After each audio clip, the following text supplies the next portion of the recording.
नमस्कार, सप्ततारा न्यूजमध्ये आपले स्वागत आहे। न्यूज बुलेटिनमध्ये जाणून घेऊया आजच्या ठळक घडामोडी।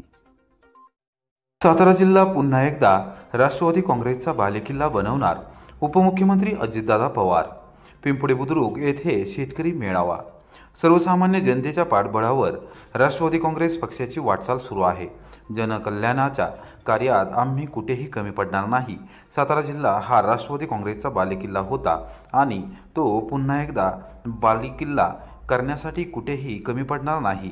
पक्षाच्या पदाधिकारी आणि कार्यकर्त्यांना ताकद दिली जाईल, असे प्रतिपादन उपमुख्यमंत्री अजितदादा पवार यांनी केले। पिंपळे बुद्रुक येथे रविवारी दुपारी 12:30 वाजता झालेल्या भव्य नागरी सत्कार व शेतकरी मेळाव्यात ते बोलत होते। सद्यस्थितीत देशात आणि राज्यात ज्या समस्या आहेत त्या सोडवायच्या असतील तर तुमचं आमचं हक्काचं सरकार त्या अडचणीतून तुम्हाला बाहेर काढण्यासाठी सक्षम आहे। मग तो शेती पाण्याचा प्रश्न असो किंवा पिण्याच्या पाण्याचा प्रश्न असो। कोरेगाव तालुक्याच्या उत्तर भागातील 26 गावांचा पाणी प्रश्न प्राधान्यक्रमाने सोडविणार आहे, अशी ग्वाही देत बारामतीप्रमाणेच सातारा जिल्ह्यासाठी विकासाभिमुख काम करण्याचा माझा प्रयत्न राहिलेला आहे, असे अजितदादा पवार यांनी स्पष्ट केले। यंदा मी मांडलेल्या अर्थसंकल्पाच्या माध्यमातून लाडकी बहीण योजना तसंच 3, 5 व 7.5 HP पर्यंतच्या शेती पंपधारक शेतकऱ्यांना मोफत वीज यासारख्या योजनांसाठी आम्ही भरीव तरतूद केली आहे। देशाचे पंतप्रधान नरेंद्र मोदी आणि केंद्रीय रस्ते वाहतूक मंत्री नितीन गडकरी यांच्या सहकार्याने राज्यात मोठ्या प्रमाणावर राष्ट्रीय महामार्ग उभारण्याची कामं आम्ही हाती घेतली आहेत। नवीन रेल्वे मार्गिका उभारण्याचं काम देखील हाती घेण्यात आलं आहे। फलटण ते बारामती मार्गाचं काम देखील प्रगतीपथावर आहे, असे त्यांनी निदर्शनास आणून दिले। यावेळी मदत व पुनर्वसन मंत्री मकरंद आबा पाटील यांच्यासह मान्यवरांची भाषणे झाली। आज साताराकरांनो, तुम्हाला 8 आमदार तुमच्या जिल्ह्यातनं 8 मध्ये 4 मंत्रिपद मिळालेली आहे। मला वाटतं सातारा जिल्ह्याच्या इतिहासामध्ये एवढी मंत्रिपद कधी मिळालेली नव्हती स्वातंत्र्य मिळाल्यापासून। आज तुम्ही भाग्यवान आहात। मला या सभेच्या निमित्तानं माझ्या बरोबर काम करणाऱ्या 4 मंत्र्यांना सांगायचं आहे की बाबांनो, ही सुवर्ण संधी आहे। तुम्ही राज्याचे मंत्री आहात, पण आज साताऱ्याचे तुम्ही सगळेजण सुपुत्र आहात। तुमच्याकडं मदत पुनर्वसन खातं आहे, तुमच्याकडं ग्रामविकास खातं आहे, तुमच्याकडं सार्वजनिक बांधकाम खातं आहे, तुमच्याकडं पर्यटन खातं आहे, तुमच्याकडं मला वाटतं खनिकर्म खातं आहे। अशी महत्त्वाची खाती आहेत आणि त्याचा पुरेपूर फायदा ही संधी सारखी मिळत नाही, त्याचा घेतला पाहिजे। मी शंभूराजला पण सांगत असतो, बाबालाही सांगत असतो, शिवेंद्र बाबालाही सांगत असतो, जयकुमार गोरेंना पण सांगत असतो, कारण हे केलं पाहिजे। सातारा जिल्ह्याकरता देखील खूप काही करण्याचा माझा स्वतःचा त्या ठिकाणी प्रयत्न राहिलेला आहे। मागं आपलं मेडिकल कॉलेज नव्हतं, त्यावेळेस मेडिकल कॉलेजला गती देण्याचं काम आम्ही त्या सगळ्यांनी केलं। त्याच्यामध्ये मी PWD इरिगेशनची जागा घेतली। खूप अडचणी आल्या, तुम्हाला सांगितलं तर पटणार नाही, पण काय अडचणी आल्या त्याच्यामुळं थोडासा प्रकल्प लांबला आणि आता तो गतीनं पूर्ण व्हायला लागलेला आहे। त्याला कुठेही नदीची कमतरता, निधीची वाचू नये असा माझा प्रयत्न आहे। छत्रपती शिवाजी महाराज यांच्या अरबी समुद्रातील पुतळ्याबाबत केंद्र आणि राज्य सरकारला नेमकी अडचण काय? आमदार शशिकांत शिंदे यांचा थेट सवाल। महायुती सरकारवर डागली टीकेची तोप। युगपुरुष छत्रपती शिवाजी महाराज यांचा अवमान आजवर राज्यात कोण करत आहे हे सर्वसामान्य जनतेला माहिती आहे। महाराष्ट्रात प्रचलित कायदे असताना देखील अवमान करणाऱ्यांवर गुन्हे दाखल केले जात नाहीत। सरकार त्याबाबत फारसे गांभीर्याने घेत नाही, त्यामुळे नवीन कायदा करण्याची मागणी असली तरी सरकारची याबाबतची भूमिका निश्चितच संदिग्ध आहे। छत्रपती शिवाजी महाराजांचे अरबी समुद्रात स्मारक करण्यासाठी केंद्र आणि राज्य सरकारला नेमकी कोणती अडचण आहे हे समजत नाही। मुंबईत सद्यस्थितीत केंद्र सरकारकडून समुद्र मुजवून हजारो कोटी रुपयांची कामे सुरू आहेत, त्याला परवानगीच्या अडचणी नाहीत। मात्र पुतळ्याबाबत कशी अडचण येते, असा थेट सवाल राष्ट्रवादी काँग्रेस शरदचंद्र पवार पक्षाचे नेते माजी मंत्री आमदार शशिकांत शिंदे यांनी केला। लासुर्णे तालुका कोरेगाव येथील आपल्या निवासस्थानी शनिवारी दुपारी 12:30 वाजता त्यांनी पत्रकारांशी संवाद साधत राज्य आणि केंद्र सरकारवर टीकेची झोड उठवली। महाराष्ट्राची विधानसभा निवडणूक डोळ्यासमोर ठेवून राज्य सरकारने गेल्या 2.5 वर्षात उधळपट्टी करत विकास कामांचा धडाका लावला। शहरी भागात विकास कामे केल्याचा दिंडोरा पिटला। प्रत्यक्षात मात्र आता कामे पूर्ण होत असताना ठेकेदारांचे पैसे देणे देखील सरकारला शक्य होत नाही। त्यामुळे वेगवेगळ्या मार्गाने कर आकारून सामान्य जनतेला लुटण्याचा प्रकार हे सरकार करत आहे, असा आरोप त्यांनी केला। लाडकी बहीण योजना असो अथवा अन्य योजना राज्य सरकार पद्धतशीरपणे त्याला कात्री लावत असून सर्वसामान्य जनतेवर अन्याय करत आहे। आजवर शेतकरी आत्महत्या होत होत्या, आता केलेल्या विकास कामांची बिले मिळत नसल्याने सुशिक्षित बेरोजगार युवक आत्महत्येचा मार्ग पत्करत आहेत। एकूणच राज्य सरकार आर्थिक दिवाळखोरीच्या उंबरठ्यावर असून काही दिवसांपूर्वीच वित्तीय संस्थांमार्फत 3 खात्यांसाठी 1 लाख कोटी रुपयांचे कर्ज उचलण्यात आले आहे। एकूणच राज्य सरकार आता पैसे देऊ शकत नाही। राज्याचे आर्थिक नियोजन ढासळले आहे। सर्वसामान्य घरातील गृहिणी ज्याप्रमाणे घराचे अंदाजपत्रक पाहून काम करते आणि संसार चालवते, ते देखील राज्य सरकारला जमत नाही। एक मुख्यमंत्री आणि 2 उपमुख्यमंत्री असलेल्या या सरकारमध्ये कोणताही ताळमेळ नाही। त्यामुळे सर्वसामान्य जनता, शेतकरी आणि महिलांवर अन्याय होत असल्याचे त्यांनी निदर्शनास आणून दिले। यावेळी त्यांनी विविध मुद्द्यांवरून भाजप, शिवसेना आणि राष्ट्रवादी काँग्रेस, अजितदादा पवार गटावर टीका केली। सांगितलं शिवाजी महाराजांच्या बाबतीमध्ये कोणी अपमान केला तर आम्ही आता कायदा करा म्हणून सांगितलं। पहिले कायदे आहेतच ना, पहिले कायदे असताना सुद्धा त्यांच्यावर अटक होत नाही, त्यांना संरक्षण दिलं जातं। हे दुर्दैव आहे। आणि मला वाटतं की आता छत्रपतीचा अपमान महाराष्ट्राचा जो करतोय त्या लोकांना माहिती आहे, आणि ज्यावेळेला अशा प्रकारची वेळ येते तेव्हा फक्त निवडणुकीला छत्रपतीची आठवण काढायची। याबाबत आपल्या पक्षाची भूमिका आहे काय? या आम्ही छत्रपती शिवाजी महाराजांच्या पक्षाच्या भूमिकेच्या बरोबरच आमची भूमिका ठाम आहे। हे महाराष्ट्राचं आमचं आराध्य दैवत आहे। छत्रपतींच्या असलेल्या इतिहासाला कोण बदलू इच्छित असेल ते शक्य होऊन देणार नाही। म्हणून आम्हाला छत्रपतींच्या बद्दलचं जे आहे त्यांचा मान सन्मान ठेवण्याचं काम या ठिकाणी करण्यात यावं। आता मला माहित नाही, पण मुख्यमंत्र्यांनी त्या दिवशी सांगितलं की उदयनराजेंनी पण सांगितलं जर अरबी समुद्रात उभा करता येत नसेल तर मग राजभवनमध्ये करावा। आता राजभवनमध्ये हाय सिक्युरिटी असते, कशी जाऊन देतील लोकांना, जनतेला तिथं? आमचं म्हणणं आहे अरबी समुद्रातून केलेलं पंतप्रधान नरेंद्र मोदी साहेबांनी तिथं त्या ठिकाणी जलपूजन केलं होतं, तिथं उभी का राहत नाही तो?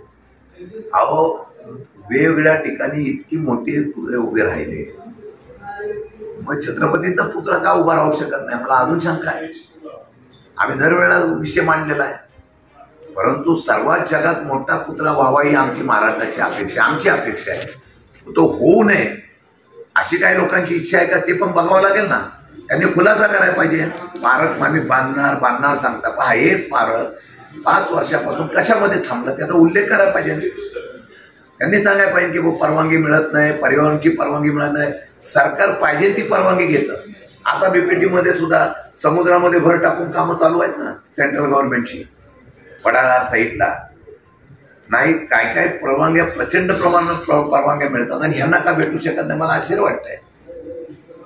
त्यामुळे भावना प्रामाणिक असायला पाहिजे। आतापर्यंत छत्रपतीचा इतिहास कोणी बदलायला सुरुवात केली तुम्हाला माहिती आहे, आणि तो बदलू नये एवढीच आमची इच्छा आहे। उपमुख्यमंत्री एकनाथ शिंदे यांनी सातारा जिल्ह्यातील विकास कामांचा घेतला प्रशासकीय खाते प्रमुखांकडून आढावा। विविध योजनांबाबत केली चर्चा। सातारा जिल्ह्यातील दरे या माझ्या मूळ गावी आलेले उपमुख्यमंत्री एकनाथ शिंदे यांनी शनिवारी दुपारी 3 वाजता सातारा जिल्ह्यातील विविध विकास कामांचा आढावा घेतला। राज्य सरकारच्या लोकाभिमुख योजना प्राधान्यक्रमाने राबवण्याबाबत थेट निर्देश दिले। जिल्हाधिकारी संतोष पाटील, पोलीस अधीक्षक समीर शेख, जिल्हा परिषदेच्या प्रशासक तथा मुख्य कार्यकारी अधिकारी याशनी नागराजन यांनी सातारा जिल्ह्याचा आढावा सादर केला।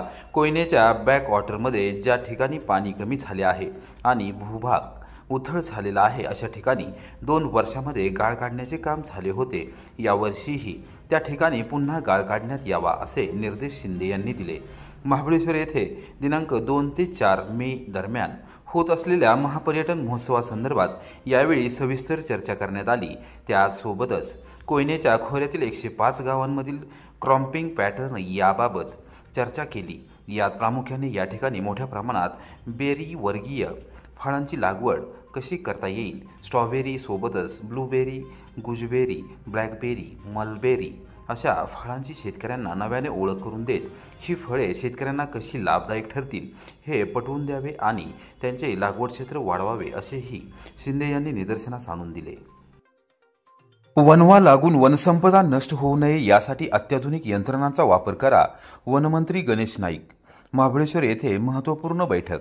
जंगलातील वनसंपदा वनवा लागून नष्ट होऊ नये यासाठी इतर देशांमध्ये केलेल्या प्रयत्नांचा अभ्यास करून वनवा पेटू नये यासाठी प्रयत्न करावेत। ड्रोन, हेलिकॉप्टरसह इतर अत्याधुनिक यंत्रणांचा त्यासाठी वापर करावा असे निर्देश वनमंत्री गणेश नाईक यांनी दिले।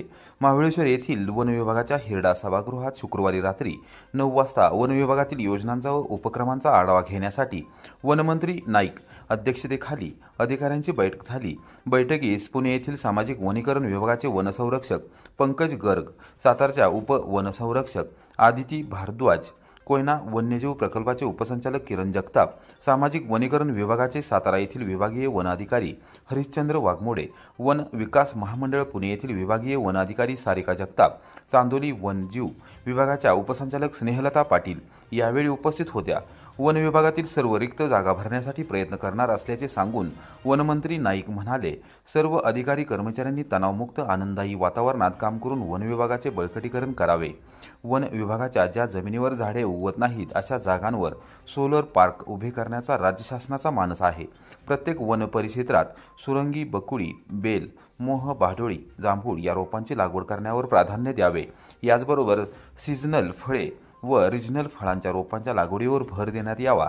वन विभागाच्या जुन्या व नादुरुस्त वाहनांची यादी करावी, अशा वाहनांचे विहित पद्धतीने निर्लेखन करावे।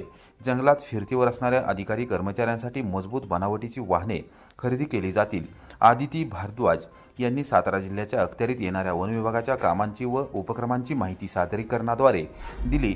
यामध्ये वड महोत्सव, वन पर्यटन, त्रिपक्षीय करार, green credit program, Kaspathar eco tourism, संयुक्त वन व्यवस्थापन समिती मार्फत राबवण्यात येणाऱ्या उपक्रमांची व प्रस्तावित कामांची माहिती दिली।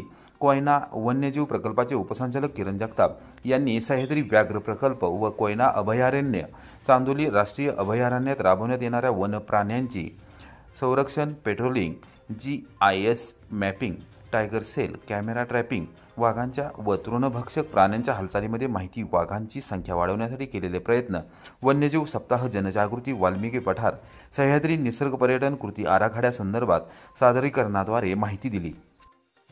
मान तालुक्यात दानवलेवाडी येथे सुट्टीवर आलेल्या जवानाचा विजेच्या धक्क्याने मृत्यू। महालक्ष्मी यात्रेदिवशीच दुर्दैवी घटना, शासकीय इतमामात अंत्यसंस्कार।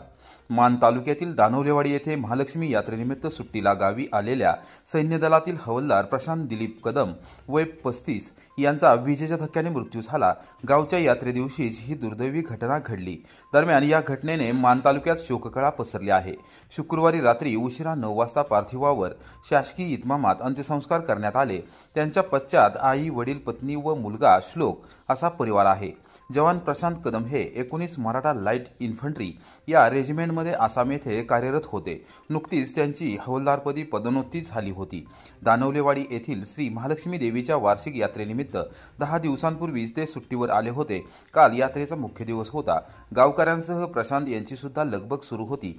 यात्रेनिमित्त घरात पिण्याचे पाणी भरण्यासाठी सकाळी 10च्या सुमारास ते घरासमोरील नळाच्या पाईपला विजेची मोटर जोडत होते। त्याचवेळी अचानक पाण्यामध्ये विद्युत प्रवाह उतरल्याने प्रशांत यांना विजेचा जोरदार धक्का लागून ते जागीच कोसळले। त्यांच्या पत्नी सुप्रिया यांनी हे दृश्य पाहिल्यानंतर आरडाओरडा करून त्यांनी नातेवाईकांना बोलवले। प्रशांत यांना तात्काळ दहिवडी येथील ग्रामीण रुग्णालयामध्ये उपचारासाठी नेण्यात आले, मात्र उपचारापूर्वीच त्यांचा मृत्यू झाल्याचे वैद्यकीय अधिकाऱ्यांनी सांगितले। यात्रेदिवशी झालेल्या या घटनेने गावात स्मशान शांतता पसरली। तहसीलदार विकास आहिर, नायब तहसीलदार श्रीकांत शेंडे, दहिवडीचे सहाय्यक पोलीस निरीक्षक दत्तात्रय दराडे यांनी पुष्पचक्र अर्पण करून श्रद्धांजली वाहिली, तर सातारा पोलीस दल व 19 मराठा बटालियन यांनी शासकीय मानवंदना दिली। सजवलेल्या ट्रॅक्टर ट्रॉलीतून त्यांच्या पार्थिवाची मिरवणूक काढण्यात आली। रात्री उशिरा पार्थिवावर शासकीय इतमामात अंत्यसंस्कार करण्यात आले।